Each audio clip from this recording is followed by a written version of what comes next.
Hello mga kol, kumusta? Exercise tayo, sabayan mo ako kol. Wag lang puro trabaho kol at mahirap na. Ang pinaka-importante talaga sa pamumuhay natin ng katawang lupa natin ay ehersisyo. Kawawa naman yung pamilya natin kapag magkataon na magkasakit tayo. Tayo pa yung kumbaga haligi ng tahanan. Ang ginawa ko dito mga kol ay push up para sa bicep at saka sa chest. Kahit ilan ang pwede mong i-push up mga kon. Ang importante ay hanggat kaya mo. Push up lang ng push up hanggat kaya pa. Pero wag naman i-puwersa mga kon, lalo pag beginners ka. Kasi nadadamage yung mga tissue ng muscle mo.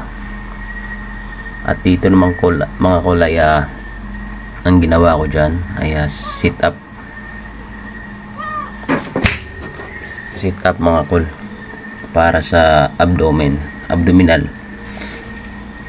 para kahit papaano hindi lulubo yung tiyan natin, lalo pag pala inom ka ng beer, naku po, tsaka malaki kang kumain, naku po, delikado.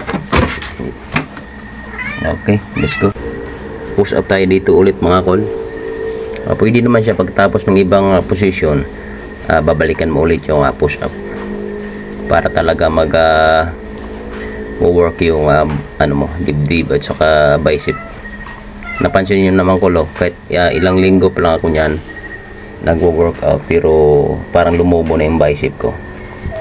Kaso nga lang paputol-putol yung exercise ko mga kol, dahil sa ngayon nasa bahay ako, tagbantay ng mga bata kasi yung application ko ay medyo napinding po kami. At dito naman ko nag shadow fight ako para sa enhancement sa energy. Siyempre kailangan natin niya para gumalaw lahat ng katawan. Shadow fight mga kol, kahit ilan din ang gusto mo. Ang importante ay gumalaw lahat talaga ng buong katawan mo. Sa shadow boxing kasi kumbaga ang energy ang inaano mo dyan ang energy ng katawan mo para kumbaga mabuhay muli. May ganun. Shadow fight, shadow boxing, ganun lang mga kol.